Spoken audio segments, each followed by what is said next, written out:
Please listen carefully. Oi, eu sou Guilherme Lugulo e esse é o podcast Eu, Ator. Oi, tá. Assim tá bom. O enquadramento tá bom. Tá bom. Então vamos lá. Obrigado, estou muito feliz de você ter aceitado o convite de conversar com a gente aqui no Eu, Ator. Eu acho que você, como um ator jovem da nova geração, vai inspirar muitos dos jovens que escutam e assistem o podcast. Então, obrigado, Gabriel Leone, seja bem-vindo. E eu já quero começar perguntando o seguinte: onde você se sente mais confortável? Na TV, no cinema ou no teatro? O que mais te completa? Bom, primeiro te agradecer também pelo convite. Um prazer estar podendo falar, especialmente como você falou, né? Porque eu tenho certeza que muitos jovens atores assistem o podcast e eu me lembro quando eu era jovem ator, não que eu não seja ainda, mas quando eu estava começando, quero dizer, sempre foi muito importante para mim ouvir experiências compartilhadas de pessoas com mais experiência do que eu naquele momento. Então, estou super feliz de estar aqui. Cara, sobre onde eu me sinto mais confortável, é uma pergunta bem difícil e eu diria para você que a minha resposta não é em todos os lugares, e eu vou te explicar o porquê, na verdade. Eu teria tudo para dizer no teatro, porque foi onde eu comecei, os meus passos como ator, foi onde eu passei foi o que eu passei durante muito tempo só fazendo teatro, até o primeiro trabalho na televisão, e é um lugar que, sem sombra de dúvidas, assim, é um lugar que eu sinto muita falta quando eu fico um tempo longe, sem poder fazer, e onde eu me sinto realmente assim em casa. A Cássia Kiss costuma dizer que o teatro é a mãe, né? Então, o teatro tem muito essa função para mim, assim, de o lugar para onde eu sempre vou voltar. Mas fato é que nos últimos anos, por mais que no final de 2018 eu tenha conseguido voltar a fazer um espetáculo, mas nos últimos anos eu acabei mergulhando e me aprofundando muito no universo audiovisual, tanto na TV quanto no cinema. Então, por isso que eu te falei que é difícil eu falar o teatro, por mais que eu tenha a questão da minha origem, de onde eu vim, porque nos últimos tempos o que eu mais exercitei, ou seja, onde eu mais me senti confortável, bem, foi no audiovisual, por uma questão justamente de sucessão de trabalhos. Então, eu acho que é difícil de dizer um lugar onde eu me sinta mais, assim. Eu acho que nos três é isso. Cada um tem um sabor muito especial, sabe? A minha volta para o teatro é isso. É como voltar para casa, é como voltar para minha mãe. Mas, ao mesmo tempo, essa sucessão de trabalhos no audiovisual também me deixaram, assim, absolutamente apaixonados, encantados pelas linguagens. Que massa. Você falou da sua origem, né, de ser o teatro. Você começou a fazer teatro muito jovem na escola, né? E como é que quem te influenciou? Foi a própria, já tinha ali na escola, era uma das matérias, era teatro, ou foi você que, por influência de alguém, falou, não, quero experimentar teatro? Como é que Cara, foi isso? então, foi uma coisa assim, posso dizer que foi uma coincidência do destino, assim, porque eu não tenho artistas na minha família, então não tenho uma influência de casa, e nunca tinha feito nenhum tipo de cursinho de ator ou qualquer coisa do tipo. E na escola não tinha, assim, tinha até o grupo de teatro, mas não era uma matéria, uma coisa obrigatória. Por acaso, foi um professor de história que eu tinha na época, que tinha sido ator quando mais jovem, e ele passou um trabalho para as turmas, que era de fazer uma peça de teatro, valendo nota, em que as turmas produzissem tudo, centradas, cada turma escolhendo uma década do Brasil, entre a década de 60 e 80. Eram 3 turmas e cada uma escolhia uma. A minha turma ficou com a década de 80 e a turma decidiu contar a história do Cazuza, fazer uma peça que retratasse o período histórico do Brasil através do Cazuza. E aí, na verdade, muito mais do que uma motivação de atuar, foi uma motivação de eu gostar do Cazuza, do Barão Vermelho, eu sempre fui apaixonado por música também. Então foi muito mais uma coisa assim eu quero fazer o Cazuza. Já escolheu logo o protagonista. Mas é isso que eu tô te falando, não era uma coisa do tipo, eu quero atuar, eu quero ser ator. Não tinha nenhuma não tinha essa pretensão. Era uma coisa assim, Pô, aí, o Cazuza. Sei lá, elas podiam ter escolhido falar da... Elis Regina, ou sei lá, né? É, exatamente, de uma cantora, e eu podia até participar da peça, mas de outra forma, assim. Sim. Mas por ser o Cazuza e uma figura que sempre foi muito... sempre me emocionou muito, eu sempre... A minha relação com música, ao contrário do teatro, em casa eu sempre escutei muita música. Meus pais também não são músicos, mas minha casa sempre foi muito regada à música. Então eu tinha essa relação com a Legião Urbana, com o Renato Russo, com o Cazuza, com o Barão.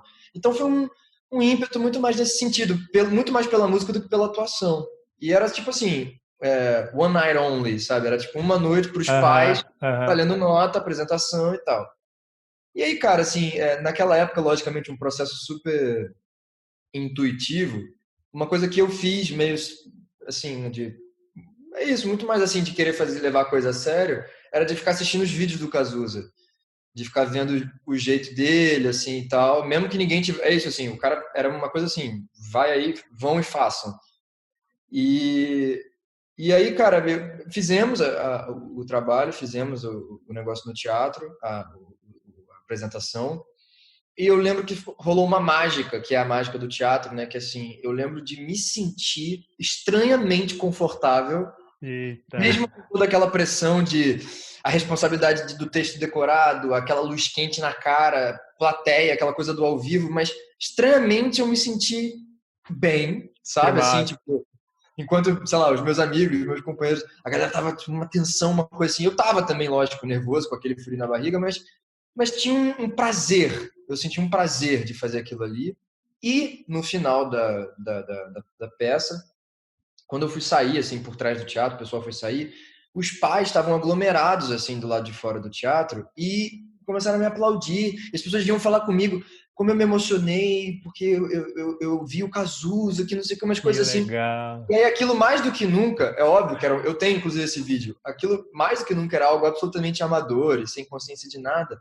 Mas escutar esse feedback do público, ou seja, mesmo que fosse uma coisa amadora, mas entender essa capacidade que a gente tem, nós atores temos, de provocar emoções nas pessoas, seja do riso, do choro, ou seja, mas, enfim, de estabelecer essa troca ali ao vivo, imediata com o público, aí isso mexeu de vez comigo, porque eu falei, meu Deus, que coisa mais linda, que eu me senti bem e as pessoas se sentiram bem, então houve uma troca muito recíproca, muito verdadeira, muito imediata. Aí de lá, cara, tinha um diretor de teatro da minha escola, que era, tipo, cuidava do grupo de teatro assim e tal, que falou, pô, eu tenho uma companhia no Notre Dame, que é um teatro, é uma escola em Ipanema, eu tenho uma companhia profissional que eu fico em cartaz lá. O Notre Dame tem um palco italiano maravilhoso, tem acho que 600 ou 700 lugares, é um teatro incrível, assim. E a gente fica em cartaz lá. Você não quer começar a dar um pulo lá, não sei o quê? A gente geralmente participa de festivais de teatro. Eu falei, beleza, vamos. Aí, cara, deu tipo, sei lá, 3 meses depois eu tava estreando a Megera Domada, já em cartaz. Não, eu achei que você estudava no Notre Dame, por isso que você acabou... que máximo eu isso, estudava no Marista São José, na Tijuca, mas tinha esse cara em comum, que dava aula nos 2 lugares, assim. E a primeira vez que você teve esse contato maior com o canto, assim, em cena, foi fazendo Cazuza? Como é que o canto entra na sua vida? Então, como eu tô te falando, como ali era uma coisa super amadora, era dubladaço, assim, entrava a música, eu ficava ali só dublando, enfim, gesticulando e tal.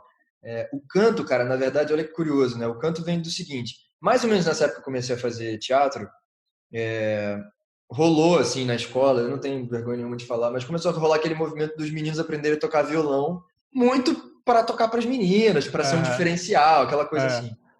E eu tinha um violão da minha mãe em casa, um violão antigo dela, que ela, quando era menina, começou a aprender, mas depois largou e ficou encostado num canto. E aí, cara, eu comecei a entrar nessa, assim, de, pô, vou estudar por conta própria. A internet hoje em dia tem essa facilidade de você conseguir correr atrás e tal. E na época eu montei uma banda, eu tive uma banda de escola, assim, que a gente tocou durante anos na escola, tinha uma coisa assim. Aos poucos a gente foi se profissionalizando, chegamos a gravar um CD independente, chegamos a tocar, a gente tocava muito na Lapa, enfim, várias casas de rock, assim, uma banda de rock.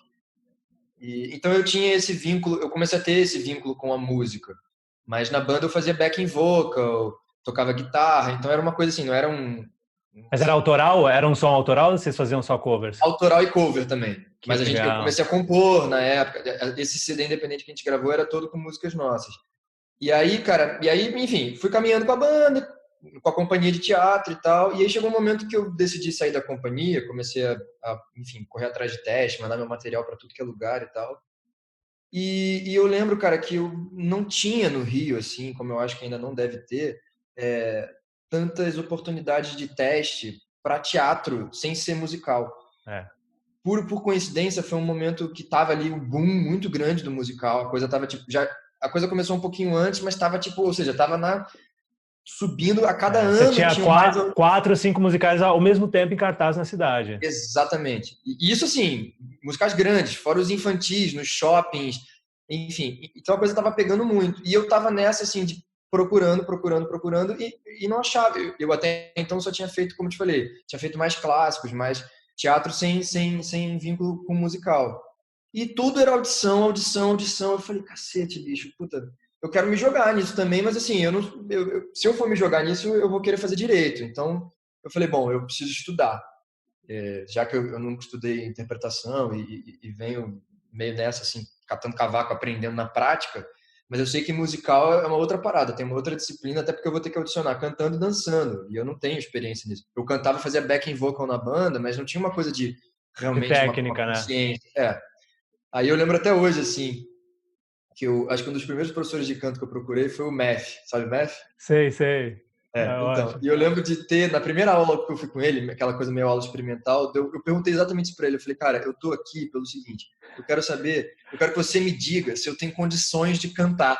Caramba, velho. Eu falei assim, eu preciso saber isso, porque se o cara falar pra mim, tipo, depois eu fui entender que todas as pessoas têm, é só você estudar, se dedicar, etc. Mas eu tinha uma coisa do tipo, cara, eu não quero gastar dinheiro à toa, eu não quero perder meu tempo. Se o cara ouvir eu ali cantando, ouvir minha voz e falar, pô, velho, tipo, não, acho difícil, não sei o que e tal, eu queria ter esse feedback, assim. E o Mef, logicamente, falou, bicho, tem que estudar, cara. Tá tudo certo, mas tem que estudar. Você tem tua voz aí, que não é trabalhada, e você tem que trabalhar.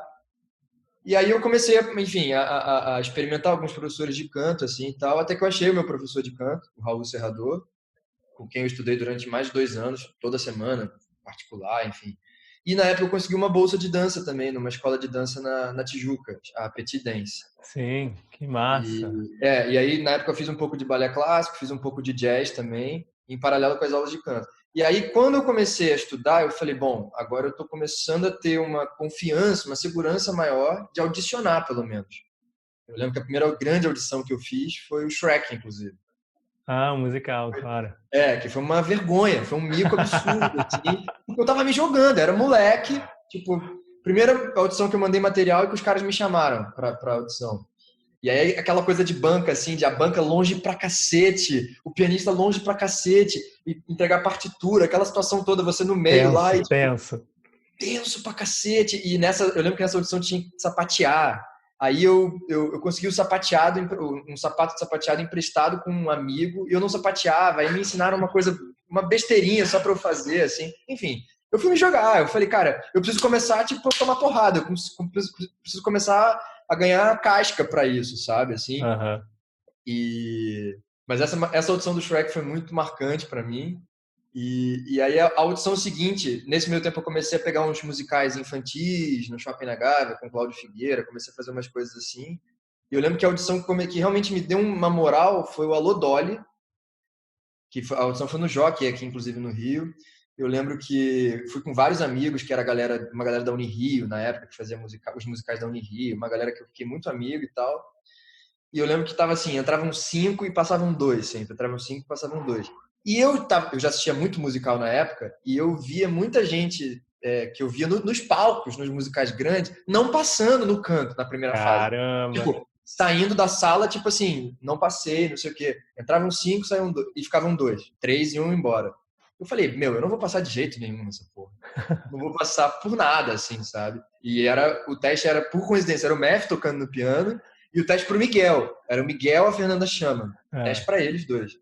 Eu lembro que Eu era o terceiro a fazer a audição e a gente fazia na frente de todo mundo. Você fez a peça, não? Não fiz, mas eu Você assisti. audicionou, não? Não fiz, não. Também não? Não, acho que Aí, eu tava em cartaz com alguma outra coisa nessa época.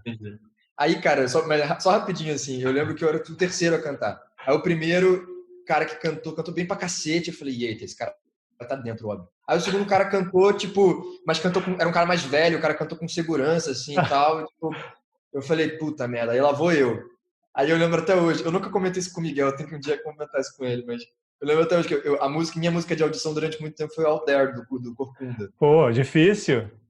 Só que os 16 compassos é justamente a parte que tem aquele lá, que difícil aquela pra caramba. subida, né? Que é pra justamente você impressionar, tem essa coisa da audição de chamar a atenção e tal. E eu lembro, cara, até hoje, assim, que eu cantava em português, a versão em português. Lá fora, né? Lá fora, exatamente. Aí cantei, não sei o quê. Aí no final eu fazia, quero ir aonde... Aí quando eu ia fazer, o Miguel me cortou. Falou, ok, obrigado. Pô. Aí eu falei, cacete, cara. Aí, agora, preparei tanto essa nota, né? Me cortou, aí na hora eu já falei, já era. Aí o quarto cara cantou Out There, em inglês, e também cortaram ele antes, e o último cara cantou uma outra música, também pararam ele antes. Na hora eu falei, cara, óbvio, os dois primeiros caras passaram, os caras mais velhos, assim, e tal, tipo, não vai dar. Aí a gente ficava num cantinho esperando, assim, e vinha com uma plaquinha com número, né, e vinha uma moça falando assim, fica o número tal, tal, tal, e o número tal, tal, tal. Aí ela falou, fica o número tal, tal, tal, que era o primeiro, e o número tal, tal, tal, que era o segundo. Aí eu já tava tirando a minha plaquinha, e o número tal, tal, tal. Caramba! Falei, caralho, sou eu. Muito bom. E aí, cara, eu lembro que eu fiquei muito feliz de ter passado no canto. Você lembra do espetáculo, né, do Sim. A cena da dança era a cena dos garçons, cara. Abertura do segundo ato, dificílima. Dificílimo. E a parada que eu sempre que eu sempre fiz pior foi dançar, assim. Eu tinha uma noção base, tinha uma consciência corporal, mas não dançava bem, assim. E, cara, foi tipo um mico, assim, a audição de dança. Mas, assim, eu fiquei tão feliz porque foi um passo, entendeu? Foi tipo, porra, passei no canto. Ou seja, tive um dentro de um espetáculo grande. Então, foi essa trajetória de aos pouquinhos e galgando, assim, sabe? Mas e o seu primeiro musical que você passou, de fato, foi o Chacrinha, não foi? Foi o Chacrinha. O maior. Isso, foi o Chacrinha. E acabou que você nem terminou a temporada, né? Você logo pegou um trabalho na TV e teve que sair, foi isso? Então, eu fiz, na verdade, antes do Chacrinha, eu tinha nesse meio tempo, assim, a gente tá dando saltos, né? Mas nesse meio tempo eu sempre tive em cartaz com peças. Principalmente quando eu comecei a fazer musical, eu comecei a fazer muito musical infantil, como eu te falei. Fiz alguns musicais alternativos, originais brasileiros, assim, em lugares menores. Fiz não sei se você vai lembrar, Os Miseráveis que teve da UFRJ. Sim. Eu fiz. Legal. Eu tava lá. Eu comecei a ganhar cancha, a ganhar experiência dentro desse universo. E aí, nesse meio tempo, rolou a Malhação. Em 2013, 2014, eu fiz a Malhação, que foi um personagem legal, era um vilão, foi uma experiência muito bacana, assim, porque eu nunca tinha tido experiência nenhuma com vídeo também. Eu já tinha feito milhões de testes na televisão e só não, bati na trave. Aí esse eu peguei e foi importante principalmente para começar a entender a linguagem de TV, de câmera, assim. Você fez a temporada inteira dessa Malhação? Eu entrei um pouco antes da metade, assim. Eu não fiz desde o início. Foi um personagem que entrou meio de experiência e acabou virando vilão depois, assim. Acabou crescendo. E aí, depois disso aí, voltei a fazer peça. Fiz o Garotos, um meio musical, mas uma peça que tinha tido há um tempo atrás. Sim. Que tinha sido muito sucesso. Aí o remake do Garotos eu fiz. E fiz o teste para o Chacrinha. Passei, primeiro musical grande que eu fiz. A temporada do Rio eu fiz inteira. Eu fiz os 4 meses no Rio. E aí tinha a temporada de São Paulo. Nesse meio tempo, eu passei por Verdades Secretas. Por isso que então eu cumpri a temporada do Rio inteira. Inclusive, ao longo do Chacrinha, eu já estava ensaiando Verdades Secretas. Eu pegava mototáxi do ensaio do Verdades para ir que era tipo horário de rush para ir fazer peça na Praça Tiradentes, imagina.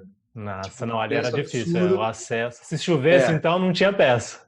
Nossa, não, era tipo, eram aventuras, porque o cara ia, tipo, o motoqueiro ia no zigue-zague absurdo, assim, o cara salvava a minha vida, era o jeito que deu para conciliar. E aí, em São Paulo, eu não pude fazer. Porque você já estava em Verdades. E você considera Verdades Secretas o divisor de águas na sua carreira na TV?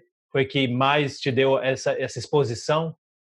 Cara, a Malhação que eu fiz, ela foi importante acima de tudo pela primeira oportunidade, e a Malhação tem essa coisa, ao mesmo tempo que é uma vitrine, principalmente interna ali da televisão da Globo e tal, ela também tem essa coisa assim, do cara que se dedica e consegue aproveitar a oportunidade de aprender, de colar nas câmeras, de começar a entender a linguagem, de entender como funciona tudo, e não só ir para lá achando que é farra. O Verdade foi um degrau acima, principalmente porque foi um sucesso. Então foi uma coisa que eu comecei a ter essa relação com o público na rua, sabe, assim, de falar, ei, caraca, De reconhecer, né?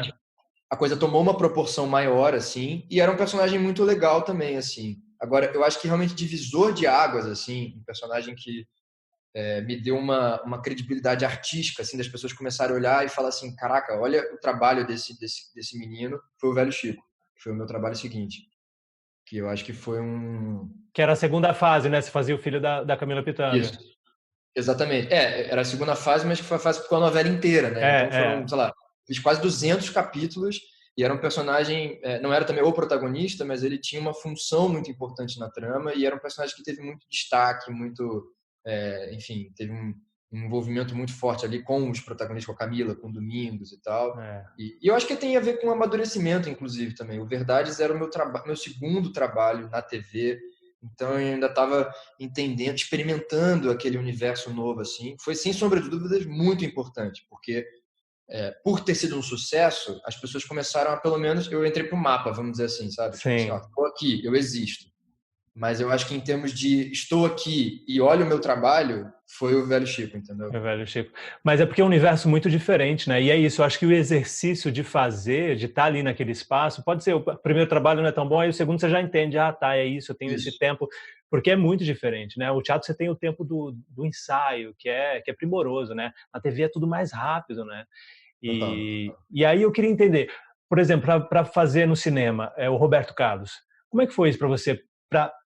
Porque é difícil, né? Imagina você fazer um cara que está vivo, o rei, né, Roberto Carlos. Como é que você se desafiou nesse sentido para não imitá-lo, né, e ao mesmo tempo tá ali com a caracterização, sendo ele? Como é que foi esse seu processo? Eu queria entender um pouco mais do seu processo de investigação de personagem, de qual é o seu caminho. Sim. Então, por coincidência, na época, no Chacrinha, no musical, eu fazia o Roberto Carlos. Tinha uma cena que eu fazia o Roberto. Eu lembro uma das grandes preocupações. O Chacrinha foi o primeiro espetáculo de teatro que o Andrucha dirigiu. E eu lembro que uma das grandes preocupações do Andrucha em relação a essa cena era, cara, o Roberto é um cara muito cuidadoso, muito zeloso com a imagem dele, com tudo que acontece em relação ao nome ou à imagem dele. Então, assim, vamos fugir de caricatura, vamos fugir de imitação. Vamos trabalhar, é isso, você vai compor o teu personagem, mas vamos para uma coisa de não fazer piada em cima disso e tal. Então eu tinha tido essa experiência já que tinha sido muito interessante, por mais que fosse uma cena, uma coisa rápida. E que não teve nada a ver com o filme.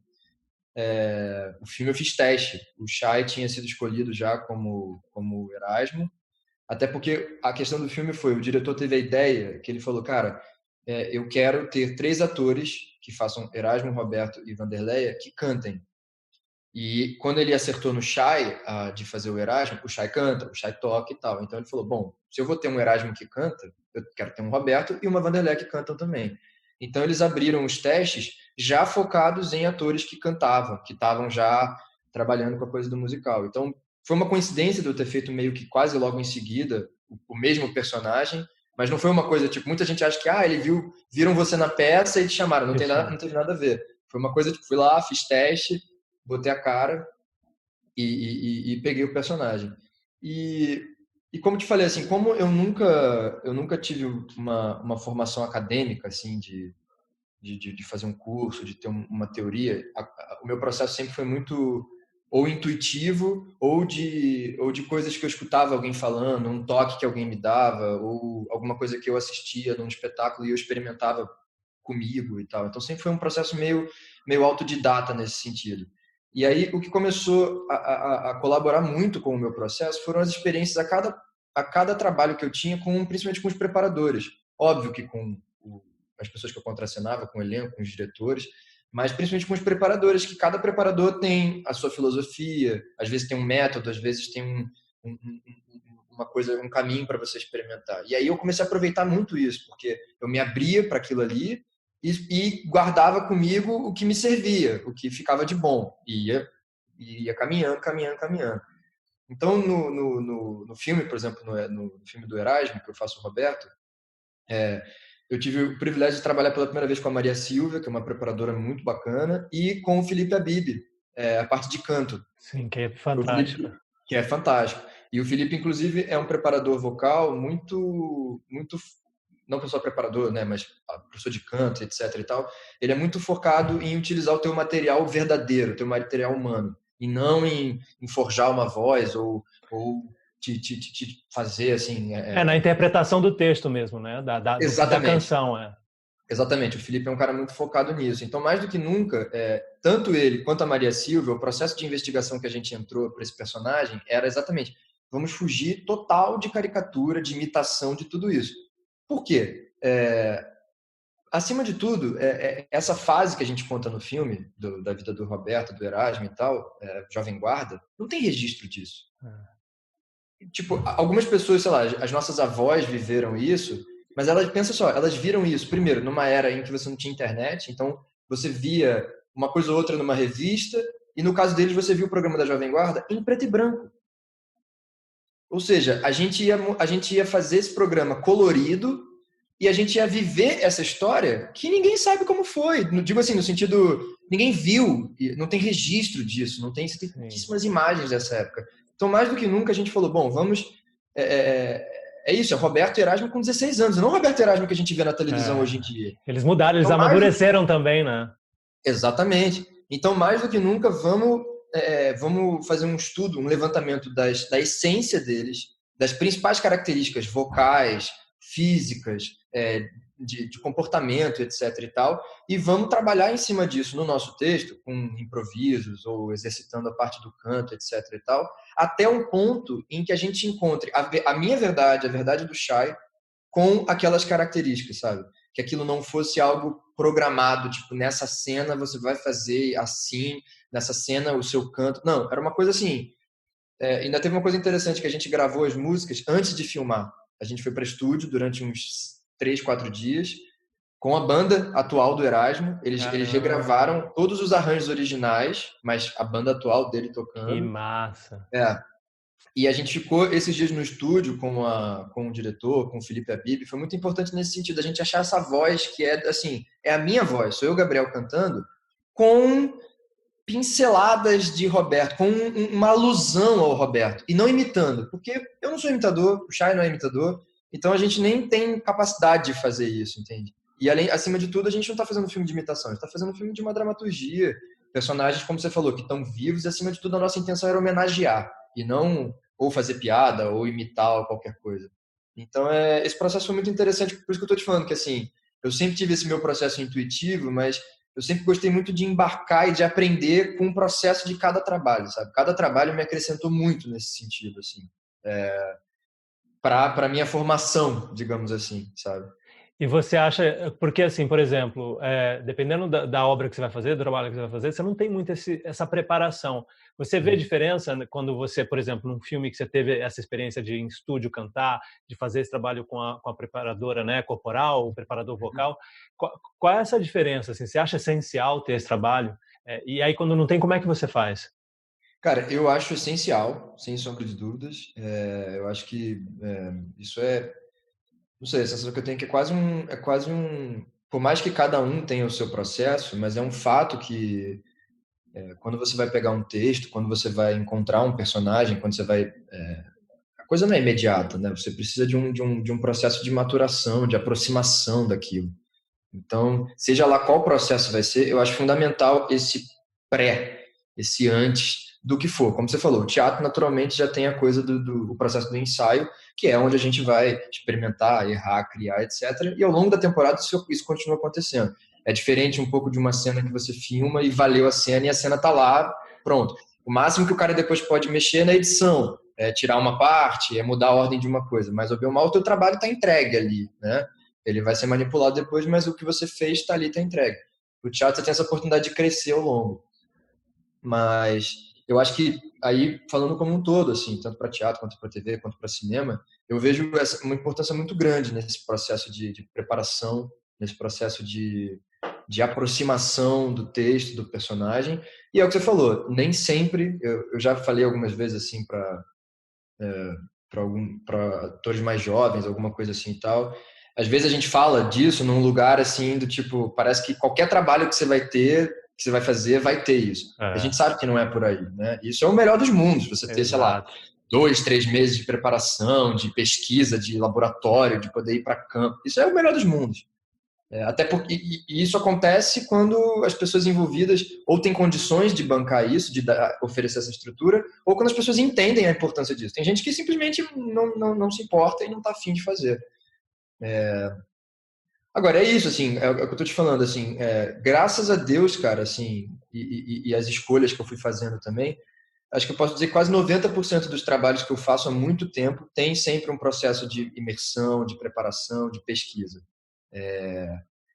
Eu acho que assim, quando não tem, a gente tem que. Eu acredito muito na independência do ator também, sabe?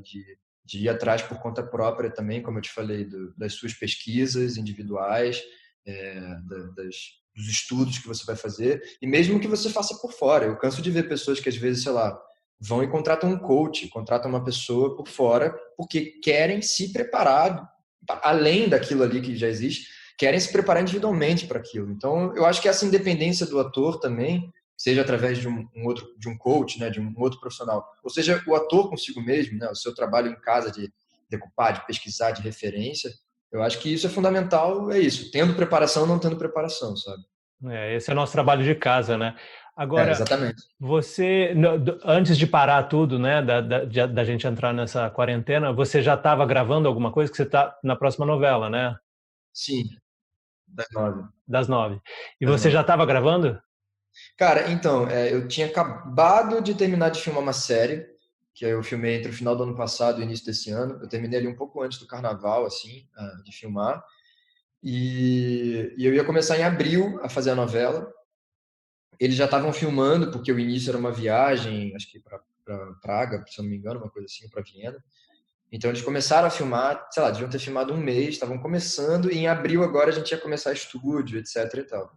Então eu ia ter um pequeno descanso ali de algumas semanas, de um mês, assim, entre o final da série e o início da novela. E aí foi justamente quando teve a paralisação, enfim. E como é que te impactou isso? Você, enquanto artista, não podendo fazer a sua arte, não podendo estar no palco, não podendo estar num set de gravação. Como é que foi isso para você, enquanto artista? Cara, é o que eu te falei, assim, eu vinha de um processo um mergulho muito intenso, assim, na última série que eu fiz. É um personagem que me consumiu muito, assim, energia e tal. Então eu estava cansado, cheguei até a ficar doente no final do processo.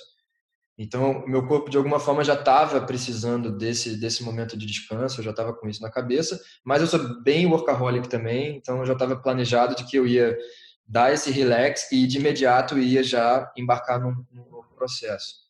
Então, assim, de início, digamos que, ou seja, em março, vamos dizer assim, já era um período que eu ia ter esse ócio criativo, que eu ia ficar em casa nesse entre-trabalho, que é um momento que eu gosto de poder botar os filmes em dia, ler as coisas que eu quero ler, escutar os discos que eu quero escutar, enfim.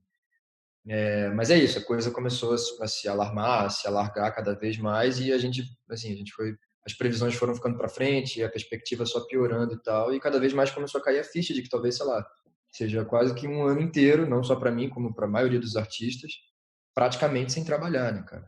Assim, a gente ainda tem, por exemplo, é isso, assim, eventualmente a gente consegue fazer um podcast, faz uma leitura, a gente ainda consegue se reinventar de alguma forma, mas eu fico imaginando os técnicos, por exemplo, outras nichos, áreas, outros segmentos áreas que pararam tudo. que Camareiros, né, os maquiadores. Exatamente, que é um pessoal assim que a gente sabe o quanto depende dessa engrenagem, né, de sair de um trabalho e entrar em outro. É porque muita gente vê, né, o produto ali final e não entende, né, esse backstage, o que tem, né? Tem o cara que pega o cabo man, tem o cara da limpeza, é muita gente, é uma indústria que movimenta, né, muita gente. Exatamente, isso que eu ia falar. E vide, cara, assim, o momento atual que a gente está vivendo politicamente do país, né? Você vê o vídeo o desmonte da cultura, o fim do Ministério da Cultura, a forma com que a cultura está sendo tratada em geral. Agora, não só a cultura, como tudo, né? Saúde, enfim, mas falando especificamente da cultura, gerou-se uma ideia de que os artistas, o artista está vinculado ao dinheiro público, ou a isso e aquilo.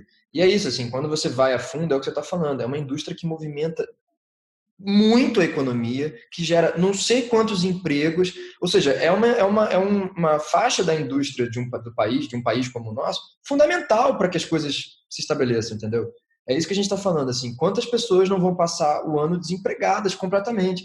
A gente talvez também não trabalhe efetivamente de subir num palco, etc., mas é isso, a gente ainda tem meios de se reinventar, de fazer outras coisas. Algumas pessoas não, cara. Algumas pessoas vão ficar na mão realmente. Exatamente. E a gente está tendo que se organizar, inclusive, isso. Assim, os grupos estão se juntando, criando campanhas de financiamento coletivo para tentar reduzir os danos dessa indústria que a gente sabe que vai quebrar. Isso é um fato, entendeu? Infelizmente, vai quebrar. Fomos os primeiros a parar e vamos ser os últimos a voltar, com certeza. Os últimos a voltar. E isso pensando que a gente já vem de anos para cá, principalmente aqui no Rio, por exemplo, numa descendente dos teatros, principalmente, né, cara? Vários teatros fechando as portas, não conseguindo se sustentar, as plateias muito divididas, assim, de forma desigual entre os tipos de espetáculo. Então, assim, a gente já vinha de um momento, por exemplo, falando especificamente no Rio, muito delicado para as companhias de teatro, nos editais, etc. Então, agora, mais do que nunca, é uma situação... É isso que eu estou te falando, assim,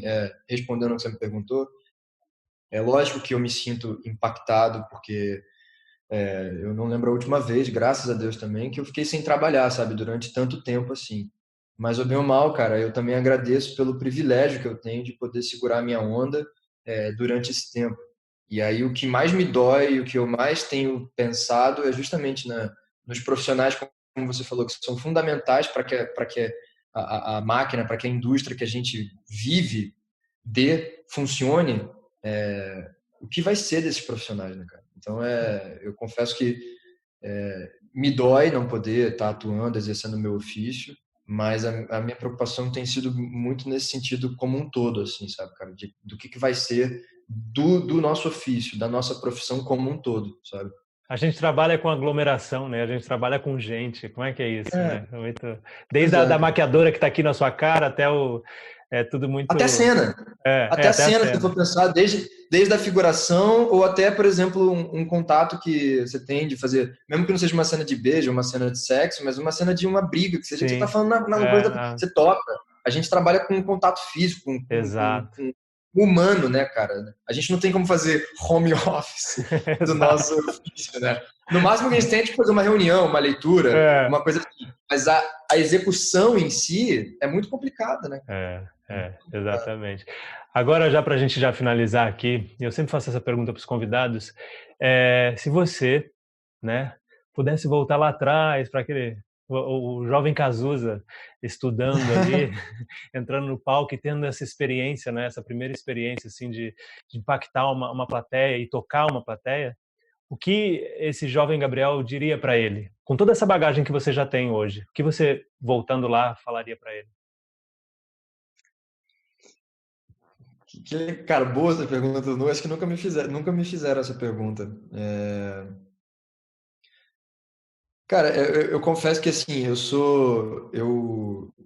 eu valorizo muito a minha trajetória, sabe, assim, que eu estabeleci, como eu te falei, contei um pouquinho dela aqui, desse acidente, digamos assim, do Cazuza, até todos os nãos que eu tomei, todas as vezes que eu corri atrás de algo que eu queria muito, que eu fui atrás, que eu me dediquei, até cada processo que eu vivi, sabendo o tamanho daquilo, dando valor para aquilo, sabe? Eu de verdade não me arrependo de nada do que eu fiz. Então eu acho que se eu voltasse lá atrás e encontrasse com aquele menino, eu ia falar assim: bicho, te prepara que você vai ser muito feliz. Você achou... Eu falaria para ele: você achou o que te faz feliz, cara. Então, assim, hoje é um dia divisor de águas na tua vida, sabe? Talvez na época eu não tivesse essa consciência, talvez era mais uma coisa do, nossa, que tesão em fazer isso. Mas eu acho que hoje eu falaria: cara, isso vai mudar, esse dia de hoje vai mudar a sua vida, sabe? Que bacana, hein? Que legal. Eu acho que foi inspirador esse papo. Eu acho que a gente vai inspirar muitos jovens, né? Eu acho que o legal é isso. Eu acho que é o que você falou. Às vezes falta um pouco dessa informação, né? Porque muita gente vê, de repente, acha que tem que ser agora, é tarde, porque não entrei em malhação com 15 e não vai ser, não. Você foi e continuou, falou, não vou desistir. Você entendeu que era o seu caminho, né? Então, obrigado por compartilhar a sua história, compartilhar o que você tem mais de precioso nesse momento, que é o tempo. Então, muito obrigado. Só para terminar, por exemplo, para acrescentar o que você está falando aí, porque acho que foi o maior exemplo da minha vida que eu tive de profissional, enquanto ator e tal, e que fala muito sobre isso que a gente está falando, né? Sobre a relação com o tempo, com a paciência, sobre também correr atrás, acreditar no que você faz, foi o Domingos, né, cara? Domingos Montanher. Porque, se for pensar, era um cara... Resumidamente, a trajetória dele, ele era professor de educação física, ele entrou num curso de teatro da Miriam Muniz para conseguir ter uma outra abordagem nas aulas de educação física com os alunos dele, na escola, só que ele se apaixonou pelo ofício do teatro. Do teatro, ele tinha essa coisa da fisicalidade, ele caiu no circo, e aí ficou durante anos, até os últimos momentos da vida dele, ele era dono de um circo, a vida inteira foi palhaço, foi dono de um circo. Tinha uma companhia de teatro, né? E tinha uma companhia de teatro onde ele trabalhava paralelamente. E o Domingos foi fazer o primeiro personagem dele na televisão com 50 e tantos anos. Ou seja, daí você vê... Então, às vezes, muita gente... É o que você está falando, assim. Por isso que eu te falei que eu sou muito agradecido pela minha trajetória e, ao mesmo tempo, eu tenho muita consciência do quanto que eu ralei, do quanto que eu fui atrás, do quanto que eu me dediquei para ter tudo que eu tenho. E continuo, né? A nossa profissão não tem essa coisa do cheguei, do alcancei. É um aprendizado eterno, é uma caminhada eterna, assim.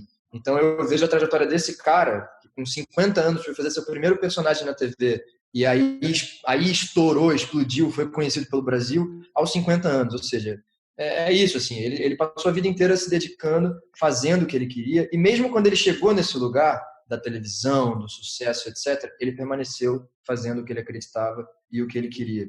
E eu acho que isso é a coisa mais importante, né? E é o que eu acredito e é como eu vivo. Por isso que eu comecei falando que eu fiquei um tempo sem fazer teatro, mas eu sempre dou um jeito de voltar, cara. Porque é um lugar que me faz uma falta absurda, é a minha essência, foi onde eu comecei. E eu acho que isso é importante, assim, da gente caminhar, crescer, mas nunca esquecer de onde a gente veio. Nunca esquecer da nossa essência e do quanto a gente ralou, como foi a nossa trajetória para chegar até ali. Porque às vezes quando você chega num lugar muito confortável, parece que é aquilo, parece que a vida é aquilo agora, né? Ou seja, parece que você esquece o quanto que você já ralou, o quanto que você batalhou, o quanto de não que você tomou. Então, acho que eu falei esse exemplo do Domingos porque eu acho que é um clássico, assim, super importante, assim, de ser dito. Não, maravilhoso esse exemplo. Eu tive a oportunidade de vê-lo em cena no teatro e fiquei completamente embasbacado, assim. E essa trajetória é um belo exemplo. Fiquei emocionado aqui te ouvindo falar. E é isso, eu acho que é não desistir nunca, né? Se é realmente o que te move, não desiste e segue em frente. Obrigado por esse momento, viu? Obrigado a você, cara, pelo convite. Espero que todo mundo goste do nosso papo. Vai sim. Valeu. Se cuida aí, hein, nessa quarentena maluca. Valeu. Espero que em breve a gente possa estar de volta nos palcos, no teatro, na TV.